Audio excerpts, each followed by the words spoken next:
Hello everyone, welcome back. எல்லாரும் எப்படி இருக்கீங்க? இன்னைக்கு உருளைக்கிழங்கு வச்சு ஈஸியாக சூப்பராக பக்கோடா செய்ய போகிறோம். எப்படி செய்கிறதுன்னு பார்ப்போம்.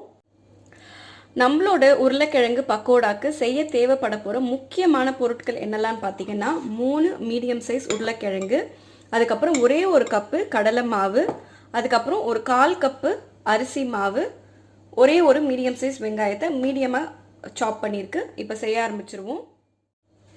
முதல்ல ஒரு மிக்சிங் போல் இல்லைனா ஒரு அகலமான ஒரு பாத்திரமாக எடுத்துக்கோங்க.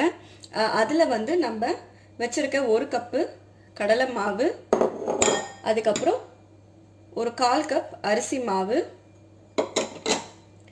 நம்மளோட வெங்காயம், அதுக்கப்புறம் பார்த்தீங்கன்னா நம்மளோட உருளைக்கிழங்கு. இந்த மாதிரி நம்ம பொரியலுக்கெல்லாம் செய்வோம் பார்த்தீங்களா, அந்த மாதிரி தான் நான் கட் பண்ணியிருக்கேன். ரொம்ப பெருசாகவும் இல்லாமல் ரொம்ப குட்டியாகவும் இல்லாமல் கட் பண்ணி எடுத்து வச்சுக்கோங்க. அதுக்கப்புறம் காரத்துக்கு கொஞ்சமாக வந்து பச்சை மிளகாய், ஒரு 2 பச்சை மிளகாவை சின்ன சின்னதாக கட் பண்ணியிருக்கு. அதுக்கப்புறம் நமக்கு நல்ல வாசனைக்கு ஒரு டீஸ்பூன் அளவு சீரகம், அதுக்கப்புறம் பார்த்தீங்கன்னா ஒரு 1/4 டீஸ்பூன் அளவு மஞ்சள் தூள் நமக்கு கலருக்காக, அதுக்கப்புறம் ஒரு 1/2 டீஸ்பூன் மல்லித்தூள், அதுக்கப்புறம் பார்த்திங்கன்னா காரத்துக்கு ஒரு 1/2 டீஸ்பூன் மிளகாய்த்தூள், அடுத்து ஒரு டீஸ்பூன் அளவு நான் உப்பு சேர்த்துக்கிறேன். தேவைப்பட்டால் நம்ம கடைசியாக சேர்த்துக்கலாம். 1 டீஸ்பூன் போதுமாக இருக்கும்னு நினைக்கிறேன். இப்போ இது எல்லாத்தையும் நம்ம மிக்ஸ் பண்ணணும். கொஞ்சமாக பெருங்காயமும் சேர்த்துப்போம், ஏன்னா நம்ம உருளைக்கிழங்கு சேர்த்தனால கொஞ்சமாக பெருங்காயம். இப்போ இதெல்லாத்தையும் லைட்டாக ஃபஸ்ட்டு மிக்ஸ் பண்ணிப்போம். ஓரளவுக்கு இந்த மாதிரி அந்த உருளைக்கிழங்கு, நம்ம காய்கறிகள், அதாவது வெங்காயம், இது மேலெல்லாம் நம்மளோட மாவு நல்லா வந்து ஸ்ப்ரெட் ஆன உடனே நம்ம கொஞ்சம் கொஞ்சமாக தண்ணி சேர்த்து ஒரு நல்ல திக் பேட்டரை நம்ம ஃபார்ம் பண்ணிக்க போகிறோம். ரொம்ப கேர்ஃபுல்லாக தண்ணி ஊற்றுங்க. நம்ம இந்த பக்கோடாலாம் செய்வோம் பார்த்தீங்களா, வெங்காய பக்கோடா, அந்த மாதிரி ஒரு கன்சிஸ்டன்சி இருக்கணும். ஸோ கொஞ்சம் கொஞ்சமாக தண்ணி சேர்த்து நம்ம பிசைஞ்சுப்போம்.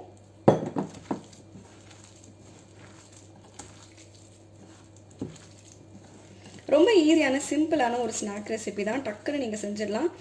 உருளைக்கிழங்குல நீங்கள் பக்கோடா இது வரைக்கும் செய்யலைன்னா இந்த கண்டிப்பாக ட்ரை பண்ணி பாருங்கள். ரொம்ப டிஃப்ரெண்ட்டாக டேஸ்டியாக இருக்கும். உருளைக்கிழங்கும் பார்த்திங்கன்னா பொரிக்கும் போது சீக்கிரமாக வெந்துடும், அதனால் ரொம்ப டைம் எடுக்காது. ஒரு இன்ஸ்டண்ட்டான ஒரு சூப்பரான ஸ்நாக்கு.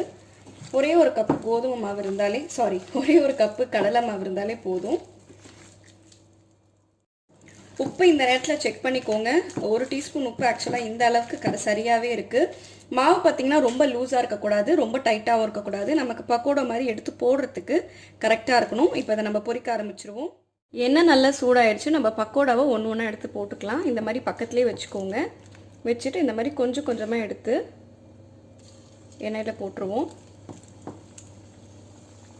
எப்போவுமே சைடில் வந்து எடுத்திங்கன்னா எடுக்கிறதுக்கு ஈஸியாக இருக்கும், நடுவில் எடுக்கிறத விட.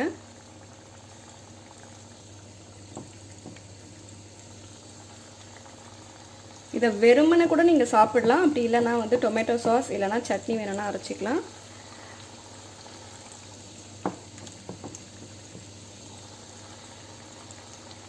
இது அப்படியே மீடியம் ஹீட்டில் கொஞ்சம் நேரம் வேகட்டும். வெந்த பிறகு நம்ம திருப்பி போட்டுருவோம். ஸோ ஒரு பக்கம் நல்லா வெந்துடுச்சு. இப்போ இன்னொரு பக்கம் திருப்பி போட்டுடலாம்.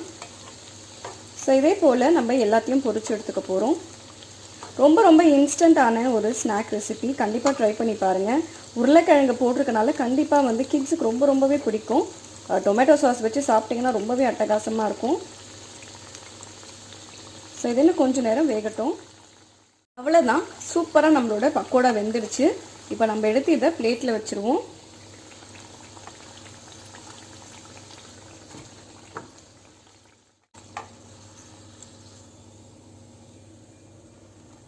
இதே போல் எல்லாத்தையும் நம்ம பொரிச்சு எடுத்துக்கலாம். நம்மளோட ரொம்ப சூப்பர் ஈஸியான உருளைக்கிழங்கு பக்கோடா ரெடி ஆயிடுச்சு. கண்டிப்பாக இந்த ரெசிபியை ட்ரை பண்ணி பாருங்கள். ரொம்ப அட்டகாசமாக இருக்கும். இதோட நீங்கள் வந்து ஒரு காஃபி டீ வச்சு குடிச்சிங்கன்னா ரொம்ப ப்ரில்லியண்ட்டாக இருக்கும். ஸோ ரொம்ப பர்ஃபெக்டான கிறிஸ்பியான சூப்பரான ஒரு ஸ்நாக். இந்த வீடியோ வந்து உங்களுக்கு யூஸ்ஃபுல்லாக இருந்திருக்கும்னு நினைக்கிறேன். இது வரைக்கும் நம்ம சேனலுக்கு நீங்கள் சப்ஸ்கிரைப் பண்ணனா இப்போ தான் ஃபஸ்ட் டைம் பார்க்குறீங்கன்னா மறக்காமல் சப்ஸ்கிரைப் பண்ணிவிடுங்க. வேறு ஒரு புது வீடியோவில் நான் உங்களை வெனஸ்டே பார்க்குறேன். தேங்க்யூ ஸோ மச் ஃபார் வாட்சிங். Take care and bye bye. இது பார்த்தீங்கன்னா நம்ம சப்ஸ்கிரைபர் ஒருத்தவங்க நான் அப்லோட் பண்ணியிருந்தேன் எக் ஆம்லெட் பிரியாணியே செஞ்சுருக்காங்க. அந்த ஃபோட்டோவை என்னோட ஷேர் பண்ணியிருந்தாங்க. ரொம்ப டேஸ்டியாக இருந்துச்சு, எல்லாரும் விரும்பி சாப்பிட்டோன்னு சொன்னாங்க. நீங்கள் என்னோடய ரெசிபிஸ் எதாவது ட்ரை பண்ணிங்கன்னா மறக்காமல் ஃபோட்டோவை எனக்கு ஷேர் பண்ணுங்கள். தேங்க்யூ.